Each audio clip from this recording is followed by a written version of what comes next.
तो learning hub के YouTube channel पर आप सभी का स्वागत है। जैसा कि हमने टेस्ट सीरीज शुरू की थी अपनी जेकेपीएसआई की, तो पहला सेशन काफ़ी अच्छा रहा, काफ़ी अच्छा बच्चों का रिस्पांस रहा। और हाँ, जल्दबाजी में थोड़ी वो बनी थी मेरी, तो उसमें एक क्वेश्चन में एरर भी आ गया था। बट हाँ, जिन्होंने अच्छे से पढ़ा, वीडियो को अच्छे से देखा, उन्होंने उस एरर को नोटिस किया और मुझे बताया भी है। तो इससे ये पता लगता है कि कितने बच्चे पढ़ रहे हैं, कितने ज़्यादा अटेंटिव है। आज हमारी जेकेपीएससी के सेट 2 है, जिसमें आपके रीजनिंग, आपके जीएस प्लस साइंस के क्वेश्चंस को डिस्कस किया जाएगा। तो उम्मीद करता हूँ कि मेरे सॉल्व करने से पहले तुम लोग पहले सॉल्व कर लोगे। और अगर तुम्हें क्वेश्चन सब इजी लगेंगे तो इसका मतलब ये समझ लेना कि तुम्हारी जो प्रैक्टिस है काफ़ी अच्छे लेवल की है। ठीक है, तो बिना टाइम वेस्ट किए हुए शुरू करते हैं। ये रहा आज आपका पहला क्वेश्चन। ये आपका हो गया भाई नॉन वर्बल। तो ज़रा ध्यान से देखो, फिगर रोटेशंस के क्वेश्चंस हैं, लेकिन इनमें हमें लॉजिकली सोचना कि एक्चुअल में यहाँ पर हो क्या रहा है। तो अगर मैं उसने क्योंकि सीधे बोला चार किसी न किसी वे में एक ग्रुप को फॉर्म करते हैं, लेकिन एक डिफरेंट है। तो अगर आप देखो, अलग अलग डिजिट्स हैं, सिंबल्स हैं या लेटर्स दिए गए हैं, उनके अकॉर्डिंग शेप्स भी दी हुई हैं। वो किस वे में आपस में लिंक में चार, और किस वे में जो फिफ्थ वाला वो डिफरेंट है। तो अगर हम देखें पहले वाले को, यहाँ पर एक लेटर है, इसके सामने तीन है। ओके, लेटर है, सामने तीन सिंबल्स हैं, सिंबल है, सामने तीन है, सिंबल है, सामने भी क्या है, तीन है। लेकिन इसमें लेटर है, आगे बेशक सिंबल और लेटर्स हैं, लेकिन इसमें ये डिफरेंट क्यों आ रहा ऑप्शन ही। मेन रीजन इसका यही है कि यहाँ पर अगर आप ध्यान से देखो, जो इनके अपोजिट बैठे हैं ना, वो सारे के सारे एलिमेंट्स क्या होते हैं, सेम थे। अगर इसके सामने पी आए तो सारे पी हैं, हैश है तो सभी हैश हैं, स्क्वायर है तो सभी स्क्वायर, सर्कल है तो सभी सर्कल है। But in the fifth option, दो तो ये सिंबल्स को डिनोट करवा रहे हैं, लेकिन बीच में क्या दिया हुआ, आई। तो इस वजह से आपका फिफ्थ ऑप्शन क्या है, डिफरेंट है। तो इसका राइट आंसर क्या होगा, ई। बाकी चैनल का लिंक जब मैं आपको पीडीएफ सेंड करता हूँ, यहाँ से सब्सक्राइब कर सकते हो। और ये आपके आ गया टेलीग्राम का। चलो, मिरर इमेज का क्वेश्चन है, ठीक है। और उसने प्लेन दिया, तो हाँ, ये मिरर इमेज का ही क्वेश्चन है।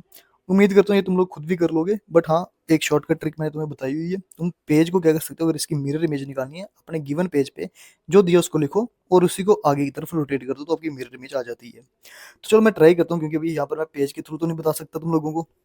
तो मैं ट्राई करता हूँ कि मैं इसकी एक्चुअल में मिरर इमेज बना लूँ।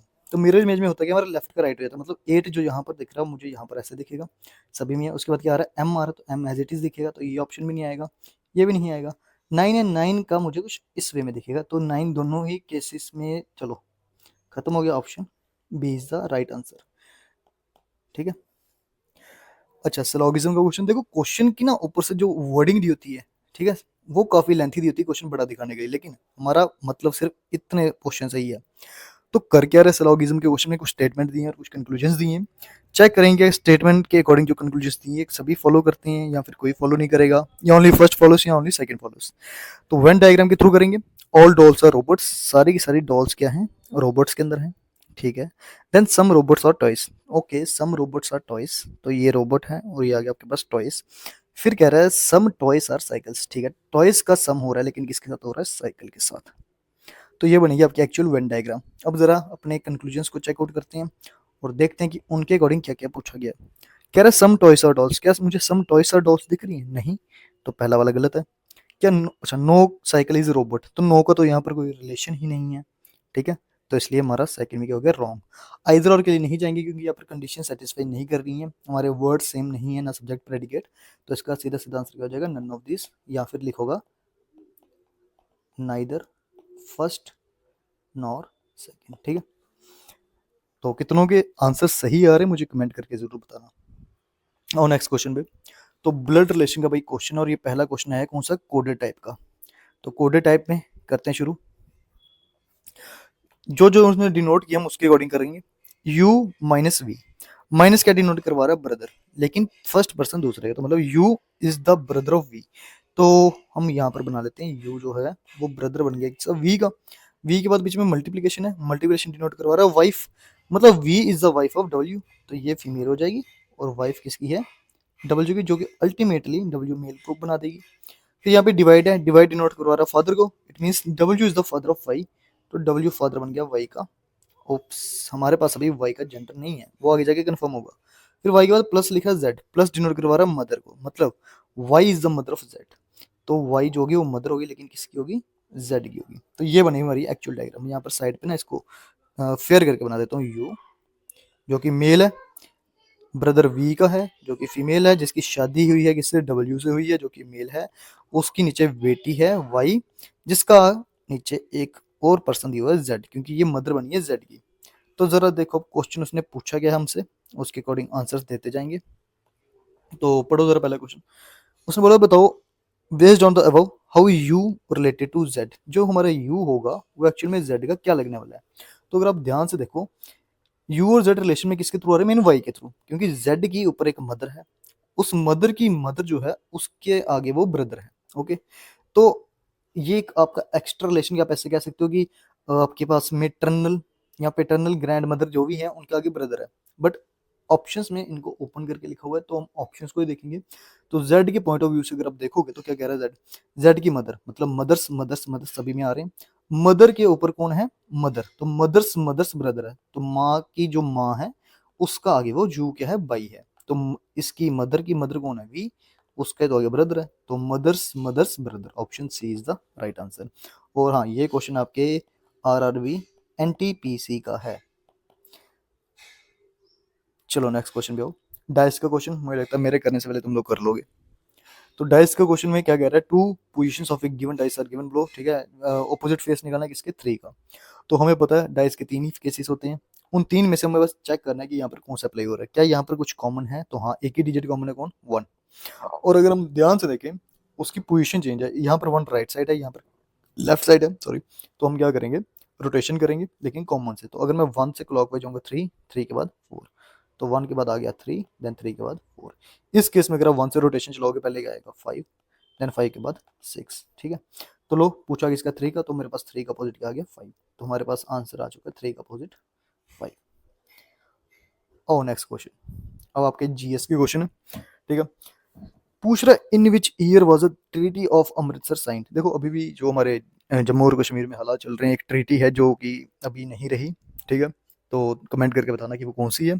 और ट्रीटी ऑफ अमृतसर दो टाइम पर साइन की गई है जहां तक मुझे पता है। एक का आंसर तो आपको ऑप्शन में दिख रहा है, दूसरी कब हुई थी ये तुम लोग मुझे कमेंट में बताना, ठीक है। तो इसका राइट आंसर क्या है, ऑप्शन बी 1809, ठीक है। और नेक्स्ट क्वेश्चन भी, Nataraja is the bronze sculpture in a dancing position associated with, ठीक है। तो आप सभी ने नटराज का वो जो स्टैचू है वो देखा होगा। वो पूछ रहे कि एक्चुअल में जो डांसिंग की पोजीशन दिखाई गई है एक्चुअल में किस भगवान से एसोसिएट करती है, नंदी, कृष्णा, शिवा या फिर काली। तो हम सबको पता है शिव जी भगवान से ये रिलेट करती है, उनकी एक डांसिंग फॉर्म है ये नटराज। तो इसका राइट आंसर आ जाएगा ऑप्शन, जिन्होंने तो हाई कोर्ट के अभी एग्जाम दिया होगा तो उनको ये क्वेश्चन आना चाहिए। और जिन्होंने मतलब नहीं भी दिया बट उम्मीद करता हूँ कि उन्होंने पढ़ा हो। पूछ रहा which court has the power to issue order for common law rights, जो कॉमन लॉ राइट्स होते हैं आपके स्टेट में लगते हैं, इसके लिए ज्यादातर पावर कौन इश्यू ऑर्डर देता है इनका। तो इसका राइट आंसर क्या रहेगा, हाई कोर्ट, ठीक है। नेक्स्ट क्वेश्चन, ठीक है। ये भी रिसेंट ही रहा था पीछे ही भी। पूछ रहा हु हैज बीन रीअपॉइंटेड, ध्यान रखना रीअपॉइंटेड पूछा है, ठीक है, एज द मैनेजिंग डायरेक्टर मतलब एमडी और सीईओ ऑफ मारुति सुजुकी। तो जिनको तो ऑटोमोबाइल्स में थोड़ी दिलचस्पी है या देखते रहते हैं न्यूज़ वगैरह सपोर्ट्स कर देते तो उनको पता होना चाहिए रीअपॉइंट किया गया और किसको किया गया। क्या आरसी भार्गव है, क्या किनेची आयुकावा है, या हिसाची तकुइची है, या फिर एस नाकिंची है। काफी डिफिकल्ट नाम है। तो इसका राइट आंसर क्या है, ऑप्शन सी हिसाची तकुइची। तुम लोग ये बताना कि कौन सी कंट्री गए, जापान, चाइना, कोरिया, कहाँ गए। और नेक्स्ट क्वेश्चन पे, one horse power equals to, भाई बताओ एक हॉर्स पावर कितने की इक्वल होती है। साइंस का बेसिक क्वेश्चन है ये तुम्हारे। ऑप्शन डी 746 वॉट्स, ठीक है। कहीं बच्चे जूल्स भी लगा देते हैं, जूल्स नहीं भाई, वो एनर्जी में चले जाएगा, ये पावर है। पावर हमेशा किसमें कैलकुलेट होती है हमारी, वो वॉट में होती है। और next, sum of kinetic and potential energy gives, ठीक है। आपके बेसिक फिजिक्स के क्वेश्चंस हैं। तो जब आप काइनेटिक एनर्जी और पोटेंशियल एनर्जी को सम कर देते हो तो तुम्हें कौन सी एनर्जी मिलती है, क्या वो मैकेनिकल एनर्जी है, क्या वो थर्मल है, क्या वो इलेक्ट्रिकल है या फिर मैग्नेटिक है। तो इनमें से आपको कौन सी एनर्जी मिलेगी। तो राइट आंसर है इसका ऑप्शन ए मैकेनिकल एनर्जी। चलो, काफी इंपॉर्टेंट क्वेश्चन पूछ रहा, what is the unique feature of the Manasbal lake, ठीक है। मानसबल लेक पूछा, मानसर नहीं दिया, मनसबल लेक है। और इसका क्या यूनिक फीचर है, क्या ये फ्लोटिंग आइलैंड है, क्या it is the deepest lake in Kashmir, surrounded by snow capped mountains, artificially created lake. तो इनमें से राइट आंसर इसका क्या है? It is the deepest lake in Kashmir. हालांकि कश्मीर में ही पूरी इंडिया में ये क्या है, डीपेस्ट लेक है। अब आगे फर्दर जैसे रिसर्च वगैरह होती है, अगर उनमें कोई और नहीं आ चुका होगा तो मुझे बता देना। लेकिन अभी तक जो नॉन है, डीपेस्ट लेक कश्मीर, या फिर आप कह सकते हो इंडिया की कौन सी है, मनसबल लेक। ठीक है, याद रखना, ये पेपर में आने के इस क्वेश्चन के चांसेस हैं। अच्छा, ये इस क्वेश्चन के भी चांसेस हैं क्योंकि हाल ही में जो आपके हमारे जम्मू कश्मीर में जो हुआ, चिनाब रिवर का पानी रोका गया, तो उसके रिलेटेड ये क्वेश्चन बन सकता है। पूछ रहा है the Chenab river is found by the confluence of which two rivers, किन दो रिवर्स के मिलन से आपकी चिनाब रिवर को फॉर्म किया जा सकता है या हुई है? क्या वो तवी और रवि है, चंद्रा एंड बागा है, झेलम एंड इंदस है, या फिर सतलुज एंड ब्यास? तो इसका राइट आंसर क्या है? चंद्रा एंड बागा। और किस रीजन में एक्चुअल में ये बनती है, इस चीज का तुम लोग कमेंट बताना, कमेंट करके आंसर, कि किस रीजन में, कौन सी जगह पर इनका जो कन्फ्लुएंस होता है, जो मिलती है वहां से आपकी जो चिनाब रिवर एमर्ज होती है, वो कौन सी जगह है? ठीक है। द डिफॉल्ट विथ, आपके कंप्यूटर का क्वेश्चन। एम एक्स एक्सेल में जो आप ये देखते हो ना, ऐसे कॉलम्स बने होते हैं, ठीक है, रोज होती हैं, कॉलम्स होते हैं, वो पूछ रहा है जो आपका कॉलम होता है उसकी एक्चुअल में विड्थ कितनी होती है, मतलब कितना वो चौड़ा होता है, कितने कैरेक्टर्स को वो वहां पर होल्ड कर सकता है। तो इसका राइट आंसर क्या है? अगर कंप्यूटर पढ़ रहे हो तो क्या वो 7 कैरेक्टर्स तक होल्ड करेगा, 8 करेगा, 6 करेगा, या फिर 9 करेगा? तो भाई इसका राइट आंसर है 8 कैरेक्टर्स। ठीक है, नोट कर लेना, इसके चांसेस बन सकते हैं पेपर में आने के, क्योंकि ऐसे जेके पीएसआई है और जेकेएसएस भी ऐसे ही क्वेश्चंस को पूछ लेते हैं जो अनएक्सपेक्टेड होते हैं, कि बच्चा सोच नहीं सकता इतना डिफिकल्ट पूछ लेगा। ये छोटी छोटी नॉलेज वाली बातें तुम लोगों को पता होनी चाहिए।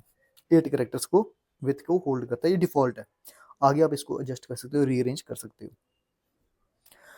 अच्छा, ये तो मुझे लगता है सबको आना चाहिए। विच ऑफ द फॉलोइंग, इनमें से किन चीज़ों की आपको नीड होती है इसके लिए, स्काइप को फंक्शन करवाने के लिए कंप्यूटर पे? मतलब इन शॉर्ट अगर आप देखो तो अगर आप किसी भी एप्लीकेशन को डाउनलोड करते हो तो उसको रन करवाने के लिए हमें कुछ परमिशन अलाउ करनी पड़ती है फ़ोन में भी, कि हाँ अगर हम वो परमिशन देंगे तब जाकर आपको वो एप्लीकेशन रन करेगी मोबाइल पे भी और आपके कंप्यूटर पे भी। तो उसी में एक स्काइप है। स्काइप अगर याद होगा आपको तो एक काफ़ी पुरानी हो चुकी है अब, और इससे हम अभी भी काफ़ी लोग यूज़ करते हैं, जिससे हम वीडियो कॉल करते हैं। ठीक है, जो दूर रहते हैं हमारे मतलब रिश्तेदार, जैसे कोई फॉरेन रहता है तो उनसे हम स्काइप के थ्रू कनेक्टेड होते हैं। तो उसके लिए हमें क्या क्या परमिशन देनी पड़ती है सॉफ्टवेयर को या इस एप्लीकेशन को फंक्शन करवाने के लिए? क्या वो वेब कैम है, माइक्रोफोन, या फिर स्पीकर? तो हमें पता है, हम अगर वेब कैम देंगे तभी तो हमें वो दिखाई देगा, माइक्रोफोन देंगे तो हमारी आवाज़ आएगी, और स्पीकर रखेंगे तो भी तो अगले पर्सन की वॉइस हमारे हमारे तक आएगी। तो ये तीनों के तीनों ही हमें परमिशन देनी पड़ेगी। तो राइट आंसर क्या ऑप्शन है? First, second and third. ठीक है, तो इसी के साथ आज का सेशन आपका खत्म होता है, और काफ़ी जल्दी सेशन खत्म हुआ। ये क्यों जल्दी हुआ? क्योंकि इनमें से आधे क्वेश्चंस ऐसे थे जो तुम लोगों को पहले से आते थे, तुम लोगों ने इतनी प्रैक्टिस करी है। ऐसे ही और क्वेश्चंस के लिए आप लोग जुड़े रहना। बाकी सेम चीज़, जो चीज़ आपको करनी है, करवानी भी है, अपने रिश्तेदारों से करवाओ, घर वालों से करवाओ, भाई बहनों से करवाओ, ताकि उम्मीद करता हूँ कि मई एंडिंग तक 300+ हो जाएं। अच्छा लगेगा, लाइक कर दो, पसंद आए शेयर करना है, और हाँ कोई कमी पेशी, कोई गलती लगी हो तो ये तो मस्ट है भाई तुम्हारा, ये तो पक्का करना है।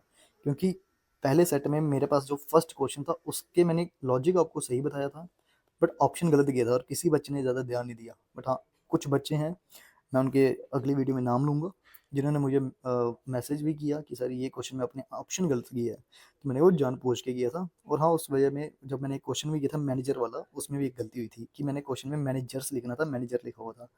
तो हाँ, यही होता है कि बच्चा कौन कितने ध्यान से पढ़ता है, वरना कुछ लोग सिर्फ देखते हैं बस ख़त्म कर देते हैं। बट हाँ, ये तुम्हारी मेहनत है, तुम्हारी डेडिकेशन है, जो तुम्हें ये बताएगी तुम कितने ज़्यादा प्रिपेयर्ड हो। ठीक है, तो बाकी कुछ भी अगर तुम्हें लगता है इम्प्रूवमेंट करनी चाहिए, या अगला किसके टॉपिक के ऊपर आपकी सीरीज आए, तो आप लोग कमेंट करके ज़रूर बता सकते हो। ठीक है, मैं कोशिश करूँगा तुम्हारे मैथ्स के भी क्वेश्चन लाऊँ। ठीक है, पर पहला टॉपिक हम जो शुरू करेंगे, एक अलग से प्लेलिस्ट बनाऊंगा जिसमें परसेंटेज को मैं पहले होल्ड पे रखूँगा। तो होपफुली अगर ये चीज़ सही चलती रही तो ज़रूर हम शुरू करेंगे। बाकी जय हिंद, मेहनत करते रहो, all the best, thank you.